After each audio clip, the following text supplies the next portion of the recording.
Guys, how are you? Welcome to your own study channel SD Advada. In this video lecture, we are going to study about human capital formation. कितनी प्रकार की capital होती हैं और उनकी क्या क्या सोर्सेज हैं, इसके बारे में हम इस वीडियो लेक्चर में जानेंगे. ये video lecture exam point of view से आपके लिए बहुत इंपॉर्टेंट है. इसमें कम से कम 4 से 5 मार्क का क्वेश्चन आपके एग्जाम में पूछा जाता है, तो कृपया करके ध्यान से सुनिए. So students, let's get started.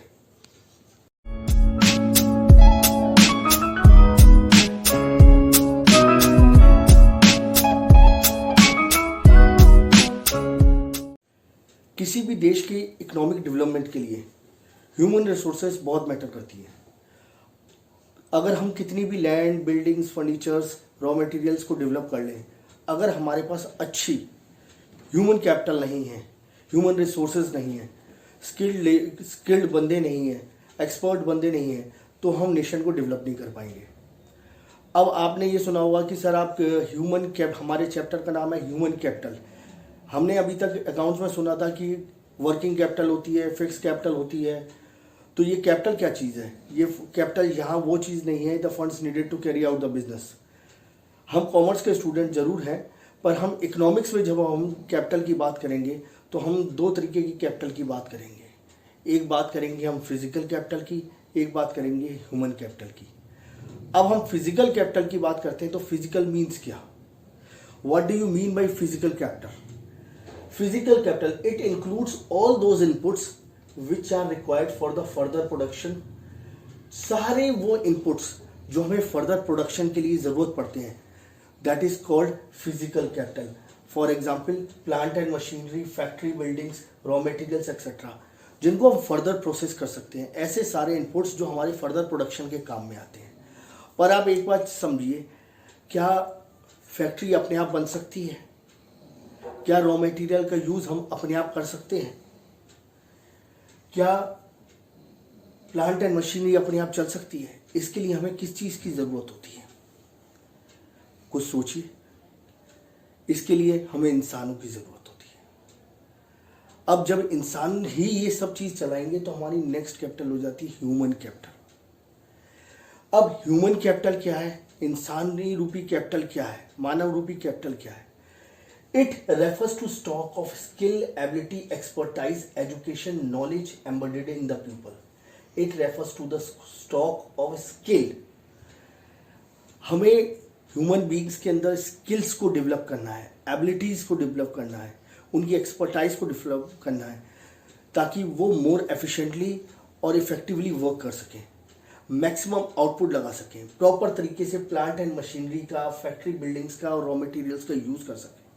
और जब वो प्रोडक्शन अच्छा करेंगे तो it will lead to the economic development. Per capita income बढ़ेगी, जीडीपी बढ़ेगी. इन सब के लिए हमें इन सब चीज़ों की बहुत ज़रूरत होती है. अगर कोई बंदा जिसके पास प्रॉपर स्किल है, एबिलिटीज़ हैं, एफिशिएंट है, एक्सपर्टाइज है, वेल एजुकेटेड है, तो वो एक नॉर्मल ह्यूमन बीइंग, नॉर्मल जो बंदा पढ़ा लिखा नहीं है, उससे ज़्यादा प्रोडक्टिव होता है. अब पढ़ा लिखा व्यक्ति की प्रोडक्शन कैपेसिटी ज़्यादा होगी, उसके पास टेक्निकल माइंड ज़्यादा होगा, वो मशीनों को प्रॉपर तरीके से यूज़ कर सकेगा, रॉ मटेरियल्स का इफेक्टिवली यूज़ कर सकेगा और अपने प्रोडक्शन को एफिशिएंटली प्रोड्यूस कर सकेगा. तो आप ये चीज़ समझिए, human capital for economic development, human capital हमारे लिए बहुत ज़रूरी है. अब ह्यूमन कैपिटल फॉर्मेशन, हमारे चैप्टर का नाम है ह्यूमन कैपिटल फॉर्मेशन. अब ह्यूमन कैपिटल फॉर्मेशन का क्या है?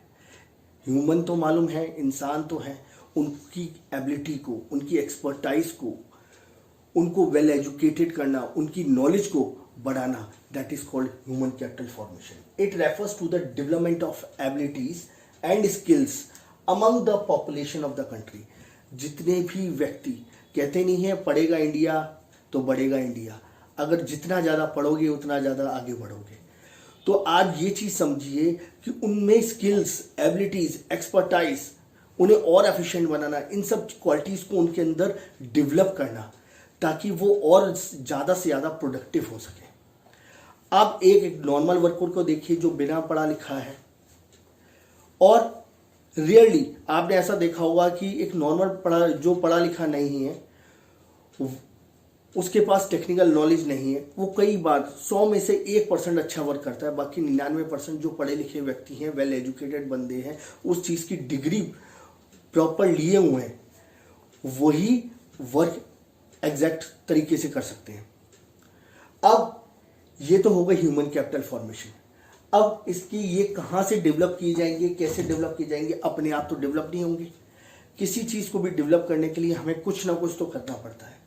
जैसे आंखें बंद करें और भगवान जी अपने आप दे दें, ऐसा तो संभव नहीं है, दैट्स नॉट पॉसिबल। तो उसके लिए आपको कुछ खर्चा करना पड़ेगा, कुछ एक्सपेंडिचर करना पड़ेगा, कुछ जो सोर्सेज हैं उस एबिलिटी को, एक्सपर्टाइज को इंक्रीज करने के लिए उसको आपको कुछ स्पेंड करना पड़ेगा। जब आप स्पेंड करेंगे तभी आप नॉलेज को गेन कर सकते हैं। तो दैट इज, अब हम फर्स्ट पार्ट पे चलते हैं, what are the sources of human capital formation. अब ह्यूमन कैपिटल फॉर्मेशन की सोर्सेज क्या क्या है? तो फर्स्ट देखिए, एक्सपेंडिचर ऑन एजुकेशन। अपने आप को आगे बढ़ाने के लिए तो हमें एजुकेशन लेनी पड़ेगी, क्योंकि अगर हमें प्रॉपर एजुकेशन अगर अच्छी मिलेगी तो हम वर्क को इफेक्टिवली और एफिशिएंटली कर सकते हैं, प्रॉपर तरीके से कर सकते हैं। आप देख लो, डॉक्टर्स, इंजीनियर्स, ये वर्क को प्रॉपरली तरीके से कर सकते हैं, प्रोफेशनल्स बनना। अब किसी से कहा जाए कि आप इंजीनियर्स, जो पढ़ा लिखा नहीं है उससे ये कहा जाए कि मशीन चला लो, तो वो चला लेगा 100 में से 1%, पर इफेक्टिवली तभी हो सकेगा जब उसे ईच एंड एवरी पार्ट का रोल, मशीन के पार्ट का रोल मालूम होगा कि ये किस तरीके से चलती है। उसी प्रकार से आप डॉक्टर्स को देख लीजिएगा, अगर किसी से कहा जाए कि आप एक सुई लगा दो, एक इंजेक्शन लगा दो, अगर वो नहीं जानता होगा तो कैसे? अगर उसने प्रॉपर डिग्री ली हुई है, जब प्रॉपर डिग्री ली हुई है, पढ़ा लिखा है, तभी वो आपको अच्छी मेडिसिन दे पाएगा, प्रॉपर तरीके से आपको आपकी बीमारी को हैंडल कर पाएगा। तो इसके लिए हमें अपनी पढ़ाई लिखाई करनी पड़ती है। जब हम पढ़ाई करते हैं तो हमें एक्सपेंडिचर स्पेंड करना पड़ता है। अपने आप को डेवलप करने के लिए हमें एजुकेशन पे पैसा खर्चना पड़ेगा, और एजुकेशन में पैसा खर्चने से जब उससे हमारी अर्निंग होगी तो हम बेटर स्टैंडर्ड ऑफ लिविंग में जी सकते हैं। हमारी बेटर स्टैंडर्ड ऑफ लिविंग होगी, हमारी सोसाइटी डेवलप करेगी, हमारे आसपास का एटमॉस्फेयर डेवलप करेगा। तो जब आसपास अच्छा एटमॉस्फेयर होगा, अच्छी सब चीज़ होगी, तो नेचुरली इकोनॉमिक डेवलपमेंट होगी और हमारा काम ज़्यादा से ज़्यादा प्रोडक्टिव होगा। अब हम बात करते हैं एक्सपेंडिचर ऑन हेल्थ की। अब आप एक चीज़ देखिए, स्वस्थ बंदा ही ज़्यादा से ज़्यादा आउटपुट कर सकता है। कोई बीमार व्यक्ति क्या ज़्यादा वर्क कर पाएगा? कहते नहीं है कि अगर इम्यूनिटी नहीं होगी तो आप बाहर की बीमारियों को रेसिस्ट नहीं कर पाएंगे, रोक नहीं पाएंगे। तो उसके लिए भी हमें एक्सपेंडिचर हेल्थ पे करना पड़ेगा। अब हेल्थ में कई चीज़ें आती हैं, proper sanitation facilities, proper food facilities, nutritious food हमें मिले। तो उसके लिए अगर हमें अपने आप को स्वस्थ रखना है, तो हमें न्यूट्रिशियस फूड लेना पड़ेगा, मेल न्यूट्रिशन से बचना पड़ेगा, बैलेंस डाइट लेनी पड़ेगी, उसके लिए भी हमें एक्सपेंड करना पड़ेगा। अगर हम अपने आप को फिजिकली फिट रखना चाहते हैं तो हमें प्रिवेंटिव मेडिसिन भी बनानी पड़ेंगी, लाइक प्रॉपर वैक्सीनेशंस भी हमें लगवाने पड़ेंगे, उस पर भी स्पेंड करना है। क्यूरेटिव मेडिसिन भी लगवाने, क्यूरेटिव मेडिसिन लाइक जो हमारी छोटी मोटी इलनेस को दूर करने के लिए। तो इस चीज़ को आप देखिए, इसके लिए सब चीज़ के लिए एक्सपेंडिचर होता है। अगर व्यक्ति पढ़ा लिखा होगा तभी ये चीज़ को जो ये मेडिसिन को डेवलप कर पाएगा। क्या कोई अनपढ़, कोई अनएजुकेटेड क्या उन मेडिसिन को डेवलप कर पाएगा? आप अपने दिल से पूछिए, जवाब ना ही आएगा। उसके बाद बात करते हैं ऑन जॉब ट्रेनिंग। ये बिजनेस स्टडीज़ में भी कॉन्सेप्ट है, डायरेक्टिंग चैप्टर में, और एक ह्यूमन कैपिटल फॉर्मेशन में भी कॉन्सेप्ट है। ऑन जॉब ट्रेनिंग का मतलब क्या होता है कि जब बंदा कोई वर्क करता है, कोई व्यक्ति जब वर्क करता है, किसी फैक्ट्री में, किसी इंडस्ट्री में वर्क करता है, तो वहाँ पर जो स्किल्ड बंदे पहले से काम कर रहे हैं वो काम के साथ ही साथ उन्हें ट्रेनिंग दे देते हैं। अब फॉर एग्जाम्पल ले लीजिए कि अगर कोई प्लम्बर आता है तो साथ में एक मिस्त्री को लेके आता है। वो किसी दुकान पे बैठ के आपको एजुकेशन नहीं देता। कोई रेफ्रिजरेटर सही करने आता है तो साथ में एक मिस्त्री लेके आता है, अपना एक छोटा लड़का लेके आता है या बंदा लेके आता है, ताकि वो दुकान पे बैठ के प्रैक्टिकल ट्रेनिंग आपको कैसे मिलेगी। आप किसी लॉयर के पास जाइए, वो वहाँ पर बैठा के काम सिखाता है। अगर आप चार्टेड अकाउंटेंट बनते हैं तो आपको आर्टिकलशिप दी जाती है, ऑन जॉब ट्रेनिंग दी जाती है, वहाँ पर जो उनके पास काम आता है वो ट्रेंड करते हैं, एक्सपर्टाइज बढ़ाते हैं, आपकी स्किल्स बढ़ाते हैं, आपकी एबिलिटीज़ बढ़ाते हैं।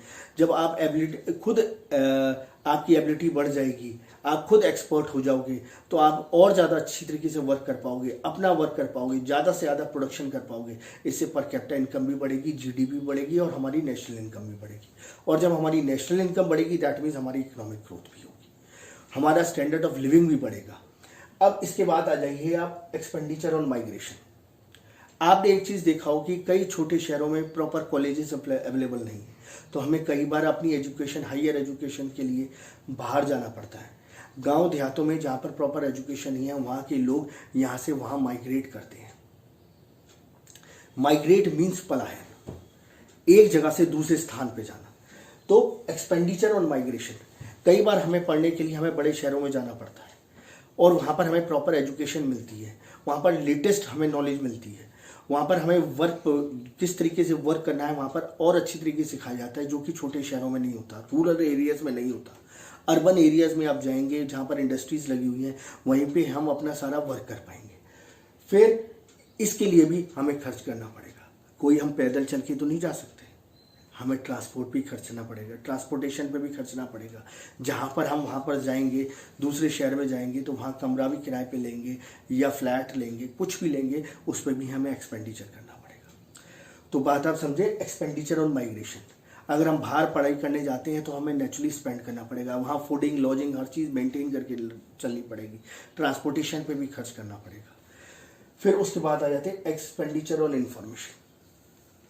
अब एक्सपेंडिचर ऑन इंफॉर्मेशन, आप मेरे से पूछेंगे कि सर ये इंफॉर्मेशन का क्या रोल है। जब भी हम किसी अच्छे कॉलेज में एडमिशन लेना चाहते हैं या कोई फर्दर पढ़ाई करना चाहते हैं और हमें छोटे शहर में हर चीज़ नॉलेज नहीं मिल पाती, आजकल का वर्ल्ड टेक्निकल वर्ल्ड है, सब कंप्यूटर बेस्ड होता जा रहा है। आजकल आपने अगर नौकरी भी ढूंढनी है तो आप कंप्यूटर पे ढूंढोगे, सर्च कर लोगे कि naukri.com या किसी भी वेबसाइट्स पे जाओगे। दूसरी चीज़, अगर आपने पढ़ाई करनी है, अपनी एजुकेशन को आगे बढ़ाना है, तो उसके लिए अगर आपने बेटर कॉलेज पता करना है तो आप बेटर कॉलेज थ्रू नेट पता करोगे, थ्रू नेट पता कर लोगे कि किस कॉलेज की कितनी फीस है, उसमें क्या कोर्स चल रहा है, जो मैं कोर्स करना चाहता हूँ वो अवेलेबल है या नहीं है। अगर किसी से कहा जाए कि कितने कोर्स होते हैं, अगर हम कॉमर्स वाले हैं, अगर हमसे कहा जाए कि कितने कोर्स होते हैं, अगर आज से 10 साल पहले पूछा जाए तो हम कह सकते हैं कि 3-4 कोर्स ही हो सकते हैं। या बैंक में नौकरी कर लो, या सीए कर लो, या सीएस कर लो, या ICWA कर लो। पर प्रॉपर तरीके से आज अगर हम वेबसाइट पे खोल के देखेंगे तो कॉमर्स वालों को भी 5000 कोर्सेज हैं, 5000 कोर्सेज हैं, 5000 तरीके से वर्क कर सकते हैं और अपनी अर्निंग बढ़ा सकते हैं और अर्न कर सकते हैं।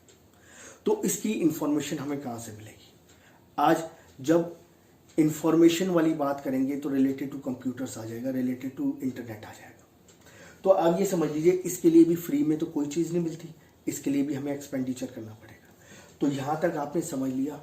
नेक्स्ट वीडियो लेक्चर में मैं आपकी ह्यूमन कैपिटल फॉर्मेशन की इम्पोर्टेंस और उससे रिलेटेड प्रॉब्लम्स के बारे में बताऊँगा। अब आप फिर से एक बार मैं रिवाइज कर देता हूँ कि 2 प्रकार की कैपिटल होती है इकोनॉमिक डेवलपमेंट के में। एक होती है फिजिकल कैपिटल और एक होती है ह्यूमन कैपिटल। फिजिकल कैपिटल वो इनपुट्स जो फर्दर प्रोडक्शन में यूज़ किए जा सकते हैं, like plant and machinery, factory buildings, raw materials etcetera. फिर ह्यूमन कैपिटल की बात करें, जब जहाँ वर्ड ह्यूमन आ गया दैट मीन्स इंसान। इन सब factory, plant and machinery, factory buildings और रॉ मटेरियल्स को फर्दर यूज़ करने के लिए हमें इंसानों की ज़रूरत पड़ती है। अब इन चीज़ों को प्रॉपरली यूज़ करने के लिए हमें एजुकेटेड पर्सनस की ज़रूरत पड़ती है। तो हम ह्यूमन कैपिटल का मतलब क्या हुआ? It refers to the stock of skill, abilities, expertise, education, knowledge embedded in the people. तो अब इसके बाद जब ह्यूमन कैपिटल का हमें मालूम चल गया कि इंसान ही इन मशीन्स को यूज़ करेंगे और रॉ मटेरियल से प्रोडक्शन करेंगे, तो फिर उनको डेवलप करना, उनमें स्किल्स, एबिलिटीज, एक्सपर्टाइज, एजुकेशन को डेवलप करना। फिर ह्यूमन कैपिटल फॉर्मेशन का मतलब क्या होता है? इन सब चीज़ों को एक इंसान के अंदर डेवलप करना। अब ये चीज़ें स्वतः ही अपने आप ही डेवलप नहीं हो सकती, इन पर खर्चा करना पड़ता है। जब खर्चा, किस प्रकार का सोर्सेज क्या है ह्यूमन कैपिटल फॉर्मेशन की? Expenditure on education. सबसे पहला मेन चीज़ है कि हमें पर्सन जो अनएजुकेटेड है उसे एजुकेट करना। जब वो एजुकेट हो जाएगा तो वो नेचुरली अर्न करने लगेगा, और जब अर्न करेगा तो उसकी स्टैंडर्ड ऑफ लिविंग बढ़ जाएगी। वो प्रॉपर तरीके से हर चीज़ को इफेक्टिवली और एफिशिएंटली यूज़ कर पाएगा और मैक्सिमम प्रोडक्शन कर पाएगा as compared to unskilled labour और अनएजुकेटेड पर्सन। फिर एक्सपेंडिचर ऑन हेल्थ, अपने आप को फिट रखने के लिए, अगर हम फिट होंगे तो ही काम कर पाएंगे, अगर हम फिट नहीं होंगे तो हम काम नहीं कर पाएंगे। तो अपने आप को फिट रखने के लिए भी हमें भी हेल्थ पे भी खर्चा करना पड़ेगा। और जब educated persons like professionals like doctors, उनकी पढ़ाई पे भी हमने खर्चा किया, तो हम हेल्थ पे जब क्या खर्चेंगे कि हमें मेडिसिन से related proper nutrition, proper sanitation facilities, preventive medicine, curative medicine सब बनानी पड़ेंगी, सब हायर करनी पड़ेंगी, सबको यूज़ करना पड़ेगा, उनको डेवलप करना पड़ेगा, तो उस पर हमें भी खर्चा होगा। That is expenditure on health. अगर बंदा अच्छी हेल्थ में होगा, फिजिकली फिट होगा, तो वो प्रोडक्शन ज़्यादा कर पाएगा। On the job training means होता है कि किसी भी फैक्ट्री में वर्क करना या किसी की ट्रेनिंग लेना। ड्यूरिंग आप अपना काम भी कर रहे हो, साथ में किसी स्किल्ड पर्सन के अंडर जब आप वर्क कर रहे हो तो उससे ट्रेनिंग ले रहे हो। फैक्ट्री में आप जाओगे, वहाँ पर एक तरीके का वर्क चल रहा है, जो हेड होगा वो आपको प्रॉपर ट्रेनिंग दे देगा, और कई बार ऑफ द फैक्ट्री भी आपको ट्रेनिंग प्रोवाइड करा देगा अपनी, ताकि आपकी स्किल्स और एबिलिटीज़ और एक्सपर्टाइज डेवलप हो सके और इफेक्टिवली और एफिशिएंटली आप वर्क कर सकें। Expenditure on migration, further education के लिए अपने आप को डेवलप करने के लिए आपको एक शहर से दूसरे शहर माइग्रेट करना पड़ेगा। लाइक गांव देहातों में एजुकेशन फैसिलिटीज़ नहीं है, तो प्रॉपर एम्प्लॉयमेंट नहीं है, प्रॉपर फैक्ट्रीज नहीं है, इंडस्ट्रीज नहीं है, गांव में नहीं है, तो वहाँ के लोगों को दूसरी जगह शहरों में माइग्रेट करना पड़ता है। दैट मीन्स पलायन करना पड़ता है, ताकि उनको अच्छी नौकरी मिल सके, वेल एजुकेशन मिल सके, और इसके लिए आपको ट्रांसपोर्ट पे, फूडिंग, लॉजिंग पे, हर चीज़ पे मनी स्पेंड करनी पड़ती है। That is expenditure on migration. Expenditure of information, घर बैठे बैठे हर नॉलेज आपको नहीं मिल सकती। आज से कुछ साल पहले मैं कहूँ, घर बैठे बैठे आपको हर नॉलेज नहीं मिल सकती। आपके आसपास जितनी सोसाइटी है, जितनी ही नॉलेज उनके पास है, वही आपको बता सकते हैं कि हाँ, एक लिमिटेड दायरा था पहले। आज इस कंप्यूटर वर्ल्ड में, जहाँ पर हम मैक्सिमम कंप्यूटर का यूज़ कर रहे हैं, हम कंप्यूटर का यूज़ कर रहे हैं, थ्रू कंप्यूटर और नेट आप मेरे वीडियोस को देख रहे हैं, इंफॉर्मेशन गेन कर रहे हैं, चैप्टर के बारे में जान रहे हैं, तो दैट मीन्स इसके लिए भी आपको नेट पे पैसे स्पेंड करने पड़ेंगे, जो एक्सपेंडिचर करना पड़ेगा। अगर हम कोई फर्दर एजुकेशन करना चाहते हैं तो हम नेट से कॉलेज को सर्च कर लेते हैं, फीसेस को सर्च कर लेते हैं, कंपैरेटिव स्टडी कर लेते हैं, कोर्सेज के बारे में जान जाते हैं कि वो कॉलेज ये इस तरीके का कोर्स करा रहा है या नहीं करा रहा। अगर हमें अच्छी नौकरी करनी है तो हम उसकी भी उस पर नेट पे सर्च कर लेते हैं, मार्केट्स की सर्च हो जाती है, रॉ मटेरियल्स कहाँ से अच्छे मिलेंगे, कैसे मिलेंगे, किस रेट में मिलेंगे, हर चीज़ की जानकारी अब हम थ्रू नेट ही कर सकते हैं। तो दैट इज उस पर के लिए भी हमें मनी स्पेंड करनी पड़ेगी। That is expenditure on information. तो ये टॉपिक आपका ये कंप्लीट हुआ। कल मैं आपको importance of human capital formation और problems related to human capital formation के बारे में बताऊंगा। अगर आपको मेरा वीडियो अच्छा लगा हो तो कृपया करके लाइक, शेयर और कमेंट जरूर करिए, और प्लीज़ प्लीज़ प्लीज़ अपने चैनल को, अपने स्टडी चैनल को प्रमोट करिए, शेयर करिए और सब्सक्राइब करिए। Thank you.